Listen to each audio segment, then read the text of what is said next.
Boa noite aí, pessoal, tudo bem com vocês? Pessoal do Rio de Janeiro, de Goiatuba, Natal. Boa noite para todo mundo aí. Hoje eu tô um pouco rouco. Dando uma aula aí, perdi a voz, acho. Bom, a gente vai conversar, pessoal de Niterói, boa noite, Rio de Janeiro, talvez em breve estaremos aí. Bom, vamos conversar hoje sobre se eu fosse 41 anos mais jovem. Com certeza essa pergunta não foi dirigida a mim.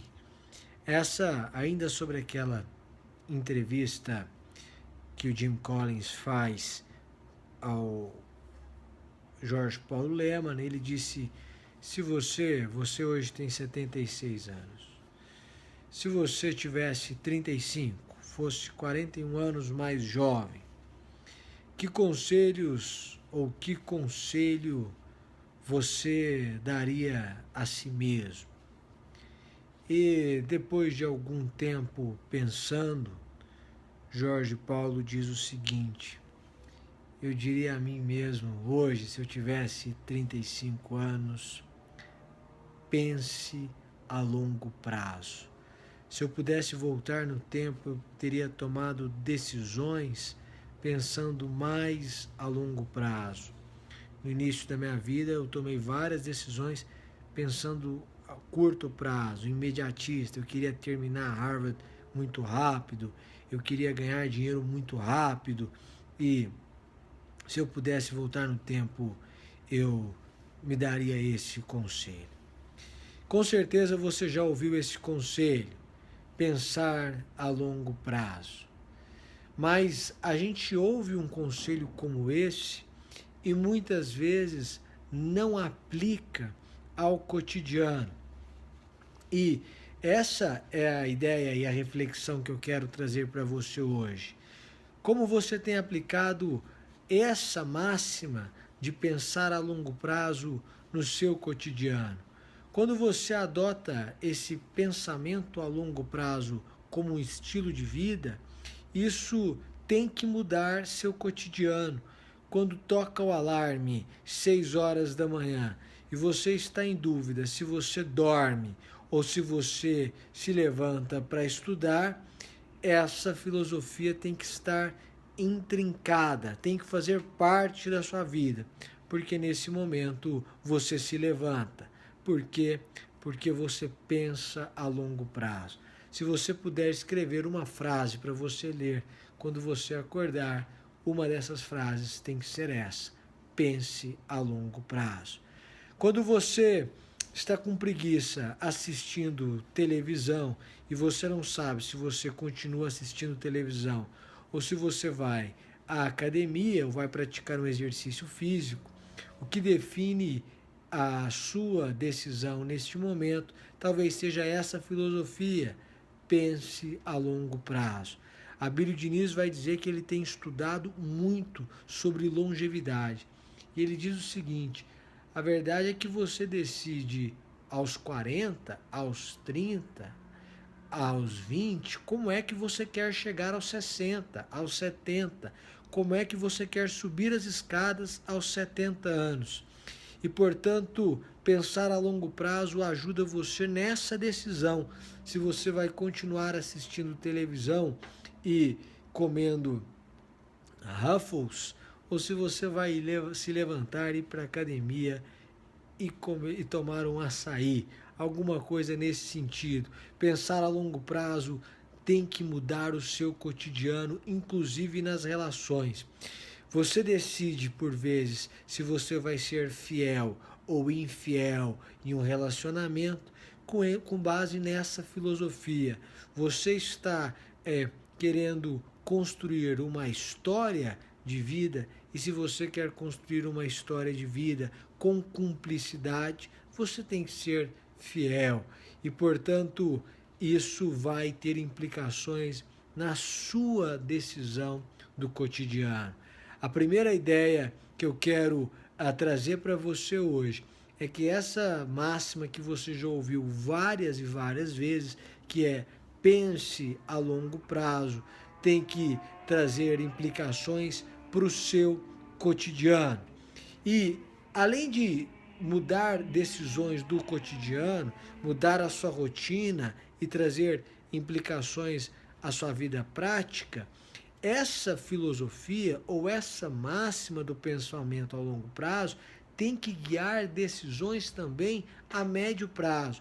Eu chamo de guiar as reações a propostas aparentemente boas. Existem propostas que são aparentemente boas e só quando você tem um pensamento a longo prazo muito arraigado é que você é capaz de negar.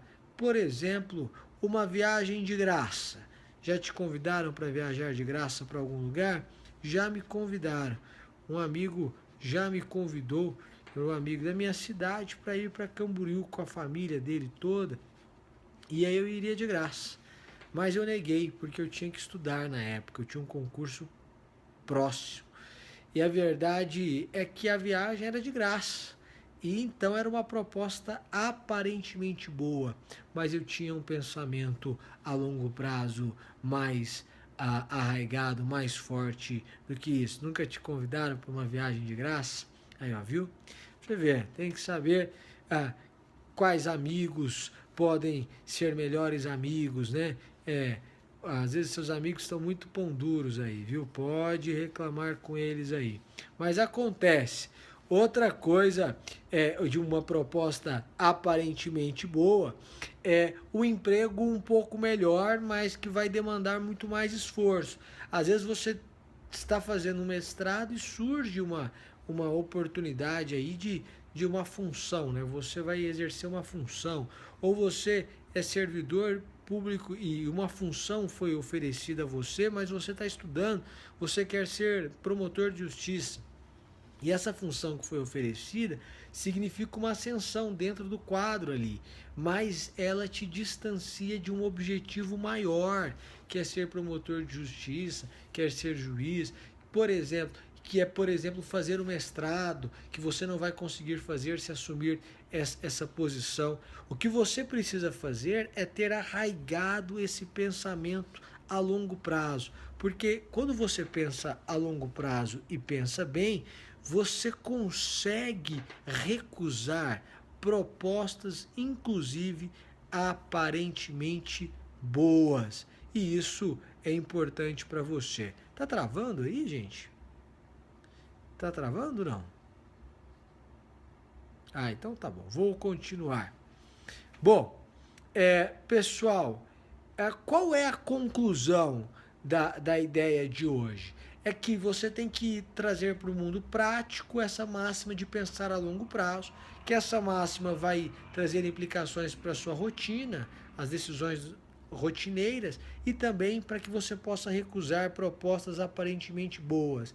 Mas conclua com a ideia de que é preciso que você deixe de ser imediatista, seja nos estudos, seja nos negócios, seja nas relações. A verdade é que você não pode ser imediatista.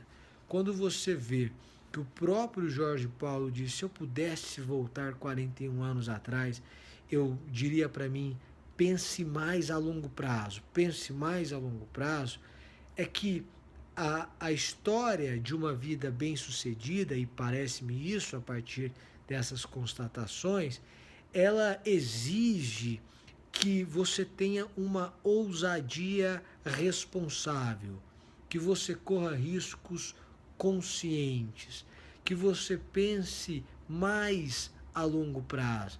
Porque quando você deixa de ser imediatista nos estudos, você se prepara um pouco melhor para exercer uma função um pouco melhor também, digamos assim.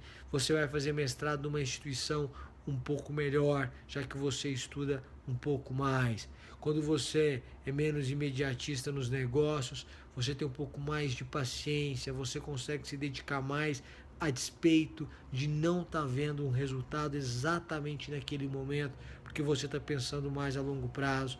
Quando você não é imediatista nas relações e você pensa em construir amizades para uma vida inteira, ou relacionamentos para a vida inteira, você é mais equilibrado, você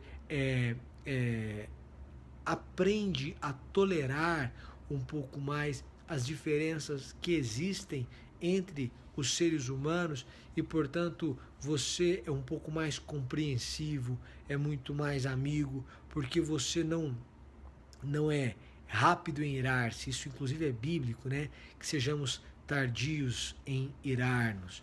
Essa que é a ideia de um sujeito que não age impulsivamente sempre. Em alguns momentos da vida você acaba agindo por impulso mesmo, mas o ideal é que você não seja imediatista.